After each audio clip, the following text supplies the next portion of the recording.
오늘의 주요 뉴스입니다. 12일 부산의 코로나19 신규 확진자는 163명으로 집계됐습니다. 지난 7일에 이어 역대 두 번째로 많은 1일 확진자로 남구의 체육시설과 동래구의 학원 등에서 신규 집단 감염 사례가 발생했습니다. 노인 인구가 늘면서 그만큼 사회적 안전망을 구축하기 위한 정책도 강화되고 있습니다. 홀로 사는 어르신들의 건강까지 책임지는 맞춤형 도시락 배달 사업을 취재했습니다. 이르면 다음 달 부산이 초고령화 사회에 진입할 전망입니다. 부산시는 지난 6월 고령 신화도시 조성 전담팀을 구성한 데 이어 시니어 자문단을 구성해 노인 정책에 대한 의견을 들었습니다. 내년부터는 도시가스를 설치할 때 소비자가 부담해야 하는 비용이 없어집니다.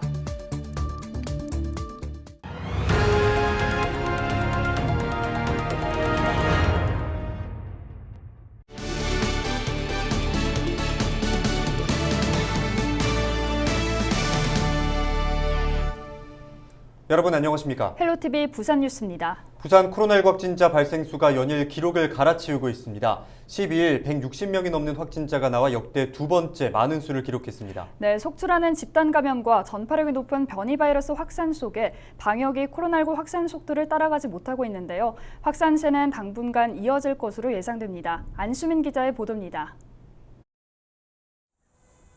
12일 부산의 코로나19 신규 확진자는 163명으로 집계됐습니다. 지난 7일 171명에 이어 역대 두 번째로 많은 수치입니다. 문제는 집단 감염입니다. 기존 집단 감염과 관련해 확진자가 추가되고 있고 신규 집단 감염도 속출하고 있습니다. 12일에만 남구 복합체육시설, 동래구 학원, 사구 어린이집 세 곳이 새로운 집단 감염원으로 떠올랐습니다. 4차 대유행이 시작된 이후 현재까지 10명 이상의 관련 확진자가 나온 집단 감염 사례는 40건에 이릅니다. 4단계의 고강도 거리두기가 시행되고 있지만 제대로 지켜지지 않거나 아직까지 뚜렷한 효과가 나타나지 않고 있는 겁니다. 지인이든 또는 어떤 특정 장소이든 간에 접촉자가 다수 발생하는 경우가 늘어나고 있습니다. 활동이나 만남을 자제하는 것이 가장 중요합니다. 이제 가능하면 다른 분들과는 만나지 않고 특히 변이 바이러스는 방역 당국을 더욱 곤혹스럽게 하고 있습니다. 부산에서도 델타형 변이 바이러스 확산이 뚜렷한데 불과 일주일 사이 검출률이 20%포인트 이상 높아졌습니다.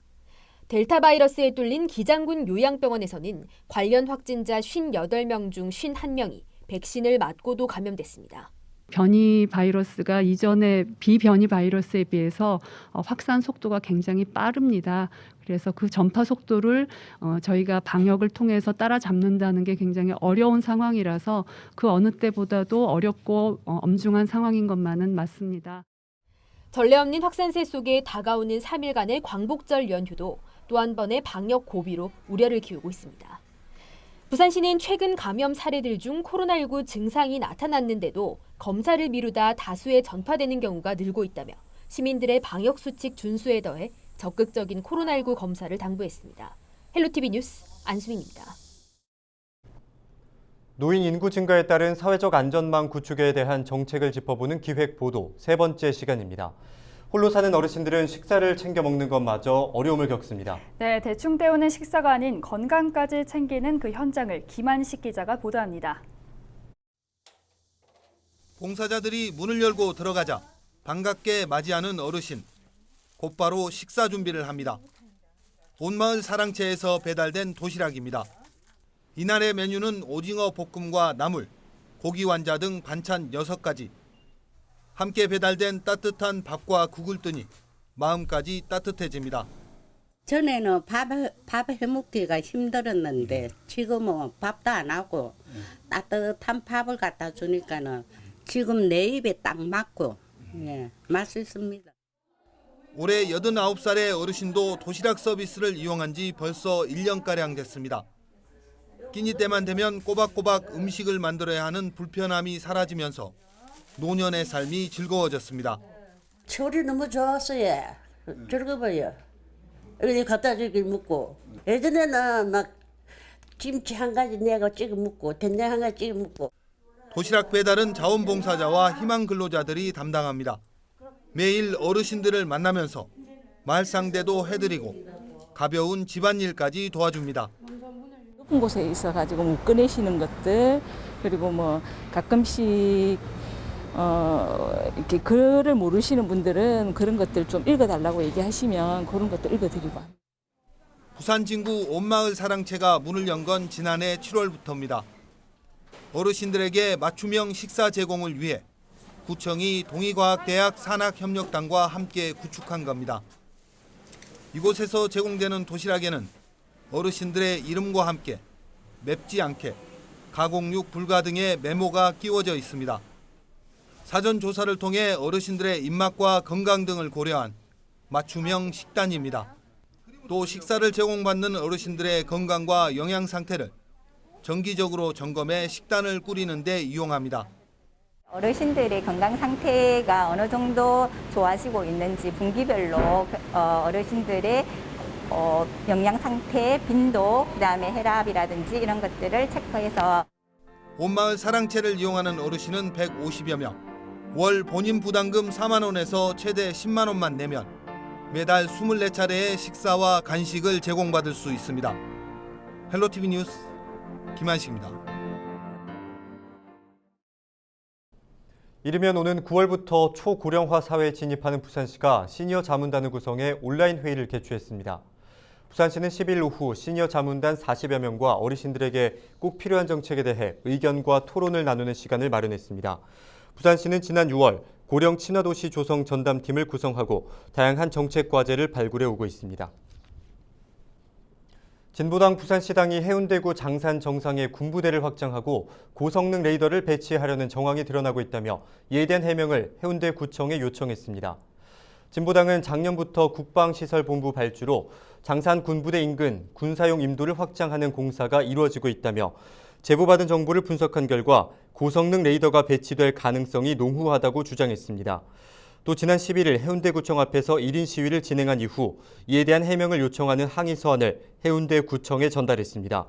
해운대구에서는 국방부에서 임도 확장 공사 신청이 들어와 승인을 해준 사실이 있다고 밝혔습니다. 기장군이 KTX 이음정차역 유치를 위한 기장군민 서명을 한국철도공사에 전달했습니다. 10일 오후 기장군은 전체 인구의 72%인 12만 7천여 명의 서명을 담은 KTX 이음역 유치 촉구 서명부를 한국철도공사 본사에 전달하고 기장군의 정차역 유치의 필요성을 강조했습니다.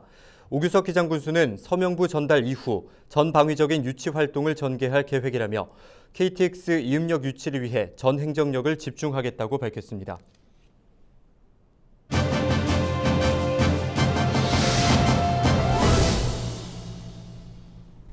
최근 도시정원의 중요성에 대한 인식이 고조됨에 따라 시민정원사의 역할이 중요해지고 있는데요. 농업을 매체로 지역사회를 위해 봉사하는 일명 마스터 가드너들의 활동도 활발히 이루어지고 있습니다. 부산시 농업기술센터 김정국 소장과 전화 연결해서 자세한 이야기 나누겠습니다. 안녕하십니까? 네, 안녕하십니까. 부산농업기술센터 소장 김정국입니다. 반갑습니다. 마스터 가드너란 무엇인지 우선 개념에 대해서 설명해 주시죠.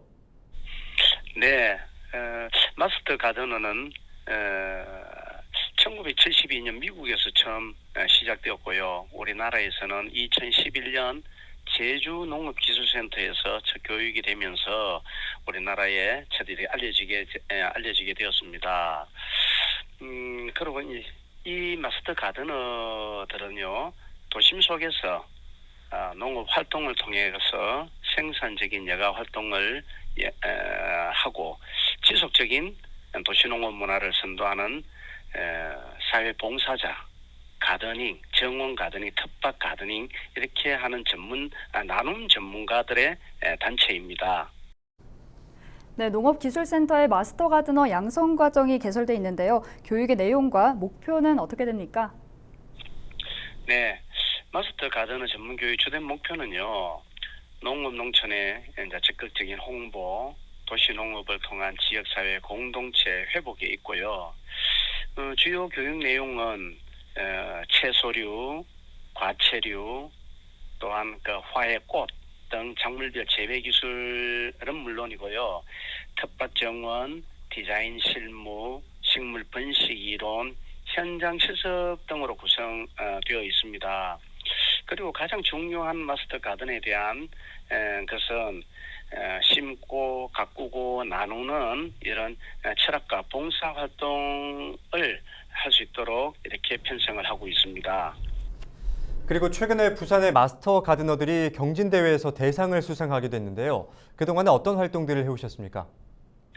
네, 부산농업기술센터에서는요, 2015년을 시작으로 해서 올해까지 7년째 마스터 가드너 전문 교육을 운영하고 있습니다. 이 교육을 통해서 수료생들로 구성된 부산 마스터 가드너 회가요, 현재로선 95명의 회원이 활동을 하고 있고요. 주요 활동으로는 사회 취약계층, 복지시설, 교육기관, 관공서 등에서 정원관리 텃밭 조성, 원예체험 프로그램 운영 등의 봉사활동은 물론이고요. 농업, 농촌 홍보 행사에 참여를 하고 있습니다. 그동안 성과를 통해서 이번 영상 콘텐츠 경진대회에서 대상을 수상하게 되었습니다. 네, 끝으로 마스터 가드너 양성과 관련한 부산 농업기술센터의 앞으로의 계획에 대해서 말씀 부탁드립니다. 네, 부산농업기술센터에서는 7년차 저희들이 육성해 오면서요, 마스터 가드너들에게 연간 10시간 이상의 저희들이 보수교육을 이렇게 운영하고 있습니다. 이 보수교육을 통해서 더욱 전문성 있는 가드닝 전문가로 육성을 목표로 하고 있고요. 농촌에 대한 경험과 농업에 대한 이해도가 떨어지고 있는 요즘 세태에 부산 마스터 가드너들의 다양한 활동이 이렇게 이루어질 수 있는 자리를 저희들은 최선을 다해서 마련하고 있습니다. 앞으로의 활발한 활동도 기대하겠습니다. 오늘 말씀 고맙습니다. 네, 감사합니다. 지금까지 김정국 소장과 함께 이야기 나눴습니다.